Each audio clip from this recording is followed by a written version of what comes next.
The tale commences within the castle amidst an ongoing war, serving as the grandest kingdom's final line of defense, known as the Endeavor Stronghold. The castle walls lay in ruins, and the soldiers were divided by the fierce assault. The orcs successfully scaled the walls, pitting themselves against the humans. Despite the dire circumstances, the soldiers valiantly fought to uphold the knight's honor. Leading the orc forces, a captain commanded the front line while orc magicians unleashed spells from the rear. One particular spell, known as berserk magic, drastically enhanced the combat prowess of their own soldiers while impairing their rationality. Witnessing the unfolding scene, Filian Endeavor, the commander of the Endeavor stronghold, could no longer remain calm. He knew that the castle's fall was inevitable, especially with the impending arrival of the Orc Lord. This particular orc possessed unique abilities as an aura user, capable of imbuing magical power into weapons and employing special aura skills. The orcs had already breached the castle walls, signaling their imminent defeat. Overwhelmed, the orcs annihilated the advancing soldiers. However, an unforeseen turn of events occurred when the aura from a fallen soldier began to emanate, causing all the corpses to rise. A man wielding mana emerged, guiding the resurrected corpses in a coordinated attack against the orcs. The soldiers were astounded to discover the presence of a necromancer in the midst of the battle, questioning why a forbidden entity would aid them in the kingdom. As the Orc Lord finally entered the fray, the necromancer, with his numerous portals, confronted him. The necromancer marveled at the Orc Lord's exceptional aura mastery while summoning his minions and engaging the orc forces with an army of the undead. The Orc Lord effortlessly decimated the newly resurrected soldiers, but was soon ambushed by a skeleton soldier and a beast man. The combined onslaught of the skeleton soldier and the beast man overwhelmed the Orc Lord, culminating in a powerful blow that sent him reeling backward. Astonished, the Orc Lord pondered the vastness of the world and the unexpected presence of a necromancer displaying exceptional swordsmanship on the battlefield.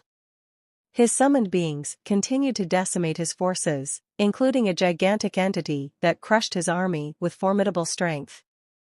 Additionally, a fairy employing dark magic targeted the enemy's minds directly, resulting in their demise. A single swing of the giant's weapon claimed the lives of numerous orc soldiers. The human soldiers were astounded by the shifting tides of the battlefield. Influenced by the actions of a single individual, even though the Empire strictly forbade the use of black magic. The Orc Lord, although surprised by the intervention of the corpses, refused to admit defeat. Finally, the necromancer approached the Orc Lord, recognizing his potential as a valuable ally, and transformed his sword into a whip to launch an attack. The Orc Lord, utilizing his full aura mastery, attempted to crush his adversary, but the necromancer's image wavered as he endured the assault. As the Orc Lord turned to face the necromancer once more, he was met with a skeletal wall conjured by his opponent. Realizing the need to grow stronger for his own survival, the necromancer employed a skill that summoned skeletons from the ground to envelop his body. Contemplating the well-being of those dear to him in this world, he sought strength to protect them, eventually becoming clad in skeletal armor. The Orc Lord recognized him as the formidable warrior and eagerly prepared to engage him in combat. The ensuing battle between the necromancer and the Orc Lord captivated everyone on the battlefield. The necromancer understood the imperative of becoming stronger to survive and forge his path as Andreas Cromwell. The duel between the two adversaries marked the culmination of the battle scene. Rodlan Academy is the Empire's most prestigious nurturing academy, where promising individuals come to learn and hide their true identities. Inside a secret room in the academy, an old man who was referred to by the name Sharon questioned Andreas, a young man, about a certain matter. Andreas apologized, and he scolded him for not knowing the whereabouts of the body he had worked on the previous week. They were researchers of forbidden black magic, specifically necromancers. If their activities were discovered, they would face immediate execution. Hence, they conducted their experiments covertly. As the blood was poured and on a drawn magic circle around a lifeless body, he instructed Andreas to step aside and began utilizing black magic. The magic entered the corpse, causing it to levitate and suddenly scream. Sharon considered it a failure as the body disintegrated, leaving only bones after its flesh burned. He ordered Andreas to clean up and return upstairs. Andreas didn't gain any new knowledge from today's experience. He dutifully cleaned the floor with a mop. Although it was risky, he felt unsatisfied with the meager gains. However, quitting was not an option since the academy was the only place where he could access proper books on black magic. After half a day had passed, he reported to Sharon that he had finished cleaning.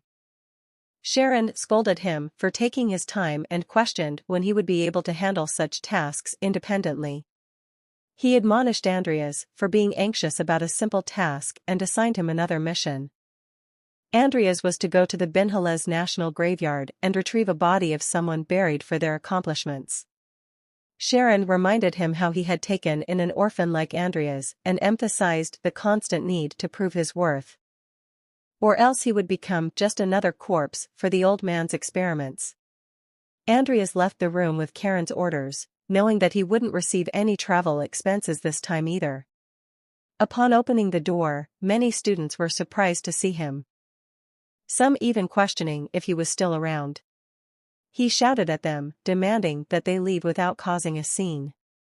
Andreas was clueless about how to escape this predicament.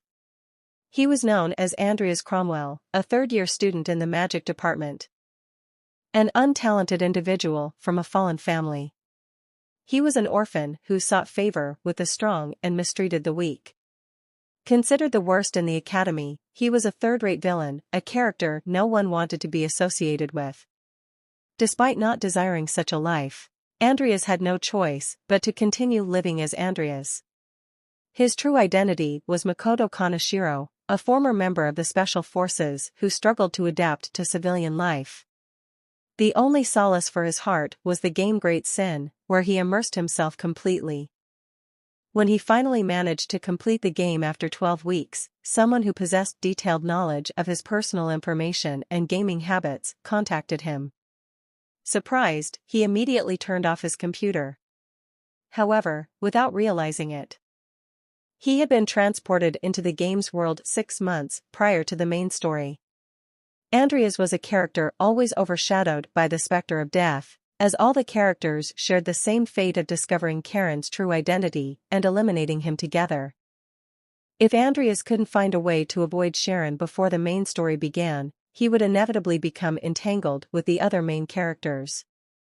He questioned if it was truly possible to escape this fate and knew he had to become stronger before it all unfolded. His only hope lay in the 2 special traits one acquired after playing for 13 weeks. One of those traits was random, and he had obtained a dual-core trait that allowed him to use both magic and swordsmanship. He doubted he could survive by focusing on just one. That left him with the option of choosing another main trait, and he had to select the one that synergized the best with his necromancy. With resolute determination, Andreas began exploring the available options. Seeing them for the first time, he realized there were numerous choices. The path of Chinese Dao weapons seemed unlikely for him. Instead, he decided to examine unfamiliar skills, believing that the solution might lie within them. Eventually, he came across a trait called evolution. Evolution was a phenomenon that allowed living creatures to adapt and reach greater heights. It was a trait he hadn't encountered in the game thus far. What he desperately needed at that moment was something that could help him overcome the castle walls and facilitate extraordinary growth. Without hesitation, he chose evolution as his other main trait. Once selected, he could envision the future that this trait might bring him. Makoto was determined to succeed and clear the game as Andreas in this world. Andreas went to the Maple Leaf Dormitory of Roland Academy, a free facility. Despite being a minor villain in the game, he experienced firsthand his true powerlessness. His skills in elemental magic barely passed muster, and his only immediate advantage was his necromancy, which led him to choose the evolution trait. Prior to heading to the graveyard, he decided to make one final stop at the underground research room. Andreas realized that he needed to become stronger, not only for the upcoming event but also because there were numerous characters, including Sharon, who could effortlessly defeat him. As he perused the titles of the black magic books with terrible titles, he comprehended the dire consequences that would arise if anyone discovered them. Nevertheless, he also recognized that there was something in that room capable of ending his life in an instant. If he was not mistaken from the previous day, he was certain that she was a vampire. Unlike other characters, vampires in the game were unaffected by sunlight and possessed formidable magical abilities. She was not someone Sharon could easily control. In fact, she was likely equivalent to a mid-game boss. Suddenly, the vampire called out to Andreas, asking for his assistance in escaping. While on the train en route to the graveyard, he contemplated the vampire's proposition. It was indeed an enticing offer. She acknowledged his cautious nature around Sharon, perhaps even sensing that he had been acting differently lately. Andreas expressed his concern that there was no guarantee she would spare his life, and she swore that she wouldn't harm him.